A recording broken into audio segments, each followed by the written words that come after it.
You're very passionate about raising education level for women worldwide. So if you were to take one initiative, what initiative would that be? Many entrepreneurs, they face risks. How do you deal with a situation that has a lot of risk in it? And my professor said to the whole class, "Why are you in business?"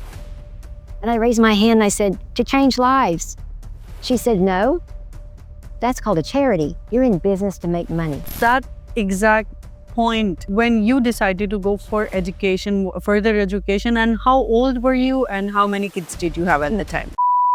Assalamu alaikum viewers, I am really very excited to tell you this, that we have Allyson Reneau with us today from USA. She has been a former NASA consultant and she's a very successful businesswoman. She's a mother of 11 children. They're your biological children. She's a Harvard graduate and her thesis was among the top 10 and #1 release in Amazon. Okay, Allyson, you have succeeded in diverse roles. You've been space consultant, a business owner, and a mother of 11. So what mindset or principle allows you to be successful in all those roles simultaneously? Well, for me, those roles came one at a time. And once I mastered one, then I learned to master the next one and the next one and the next one. And the mindset for me is to be organized. Everybody has 24 hours in a day.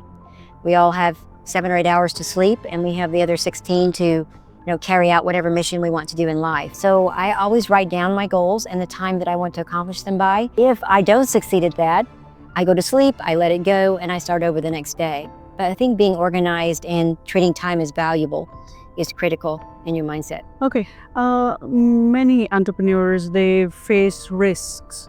How do you deal with a situation that has a lot of risk in it? Well, 3 ways. The first thing I do is I write down the pros and the cons. I'll actually write it down on a piece of paper. I'll write pros, positive things, negative things about this decision. What's the good? What's the bad about it? And that really helps me think it through and be logical. The second thing I do is I listen to my customers. I take the time to visit with them, clientele, future market. What's going on? What do people need? What do they want? Because you can have the best idea in the world, but if it's not the right time, it's going to fail. So those are the 2 things that I do. And then the last thing I do is I don't risk all the money. So if you have some savings or something, or you're using money to do this, I never risk more than about 1/3 or 1/4 of what the business is worth. So that if it does fail, it's not going to cripple the business, and put it under. You're very passionate about raising education level for women worldwide. So if you were to take one initiative to alleviate the women of the whole world in next 20 years, what initiative would that be? Well, I was in a position in my life once where I was very down. My life was not a fairy tale, kind of like it is now. I was a bit flat on my back and down at the bottom, emotionally, financially, physically very ill. So I was having a lot of problems even up until the age of 50. And so what happened was I decided I wanted to change my life. And what came into my heart were I needed to do 2 things. One, I needed to get educated. At 50, I was only high school educated. And the second thing was I needed financial independence. So although I couldn't really afford an education, I did receive a scholarship, which allowed me to get my bachelor's degree and then my master's degree at Harvard. Education absolutely revolutionized my life. Not just the piece of paper, but what it did for my inner confidence. I believed in myself again. I believed I could do something with my life. The light started going on, that there was possibilities for me, which then, once you begin to believe in yourself, income is automatic.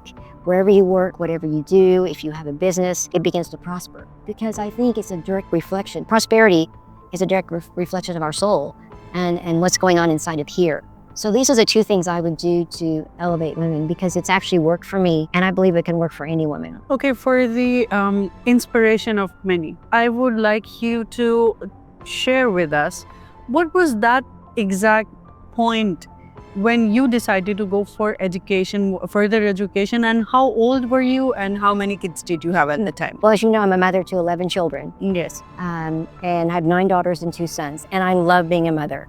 And I'm not a feminist, and I like being a wife, and I like the traditional roles as well. But there comes a point in life when you feel like I felt like around 48 years old, I was almost 50, there's got to be something more. And I think I was blaming being stuck in life on everyone else. Maybe my child's whatever it may.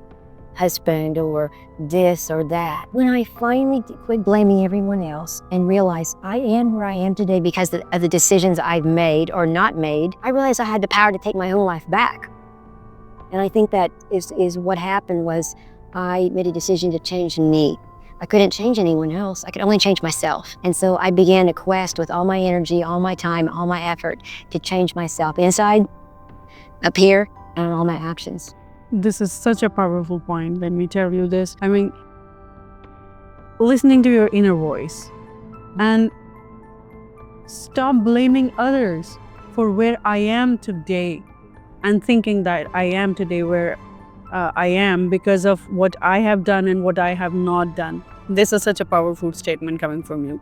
I think when we're born, we look like our parents, and when we die, we look like our decisions. So it's really up to us to create the life that we want to live. Okay, you have coached the Olympic hopefuls. And how did this impact your business life? Well, I have a business called Victory Gymnastics for the last 25 years, where I coach high-level gymnastics. Now we also have low-level for kids who don't want to be committed. So I've been currently coaching 550 girls at this point, myself and my staff, and I still coach as well. I think the thing that I have seen is I've been amazed at girls that have come through our program that were so talented. It was crazy. They were born with a gift from God to be a world champion gymnast. They didn't have the work ethic. They didn't have the commitment. And Veda would see a girl that came to the door, that came from poverty-stricken background, who had nothing, and she didn't have a lot of talent. But what she did have, because of her suffering and circumstances, is she had grit, she had determination, she had perseverance like you couldn't believe. And they would actually outdo the girls with talent because of their work ethic and their commitment. And I learned a lot by that. Our decisions take us to the top, and I don't want to be ordinary, I want to be extraordinary. And it requires extra. It requires effort. Okay, as a businesswoman and as a mother, what habits did have the biggest impact on you and brought you here where you are today? That is a great question. For me, it's the morning routine. And I've noticed some of the greatest spiritual people that I read about in life always had a morning routine. So the first thing I do when I wake up is I spend time praying. I need inspiration. I have a battery inside my heart that goes down to 2% after a long day. And I have to recharge that battery for me through inspirational material. Some people might read the Quran, some people might read the Bible, some people might watch YouTube motivational videos, but whatever it is that fills up that battery, it's first. You put that first, everything falls into place. The second thing I do is I go for a run. I run outside, no matter where I am, what country I'm in, what time it is, or what the weather is. I run 3.5 kilometers minimum every day since I was 16 years old. And there's something about energizing your body and your mind and your soul at the beginning of the day that changes you to have almost like you feel like a champion all day long. And since I get home from that run, I write down on a piece of paper, a simple piece of paper, what I'm going to accomplish for that day. And I check it out and have a plan. Okay, my next question to you is, what was the kind of challenge that you faced in your business that changed your perspective or your overall view on growth and productivity? I, for some reason, I don't know if it was my religious upbringing or what it was, but I felt guilty about making money. There's something wrong with that. There's something sinful about becoming wealthy. And I didn't realize I had that mindset till I was sitting in a Harvard class one day. And my professor said to the whole class, "Why are you in business?" And I raised my hand and I said, "To change lives." She said, "No, that's called a charity. You're in business to make money." And I remember feeling like that was so terrible to say. She said, "Now say it." And I said, "I'm in business to make money." And it was a really challenging, and I realized I had a bad mindset. That why are we in business? We're in business to make money. If we make money, then we can change lives with the money we make. It's not a bad thing to become wealthy. So Harvard taught me that we are in business to make money, period. And then what you do with it is your choice. For me, I wanted to use it to change people's lives. Okay, how do you keep your team aligned when you are working in so many different fields and sectors? How do you do that?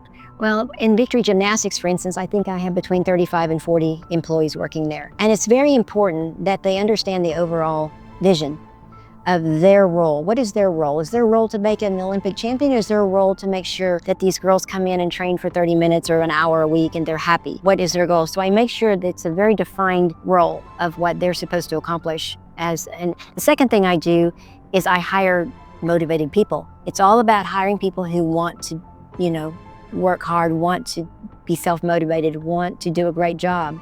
So I hire self-motivated people. So I think when I'm out of town, they actually do better because I'm a little bit out of the way. The boss is out of the way, and they can actually flourish. I see their gifts actually rise. I think they do better when I'm gone because their ideas are allowed to flourish.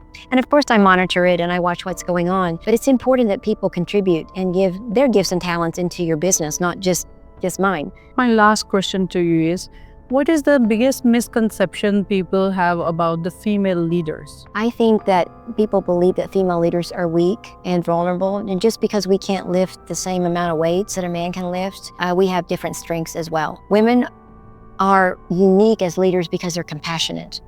We are able to nurture people who work for us, to care for them, whether it's in a political situation or a business situation, whatever we are, we bring something to the table that a man can't bring because he wasn't born with it. And yes, men bring, like I said, power, protection, a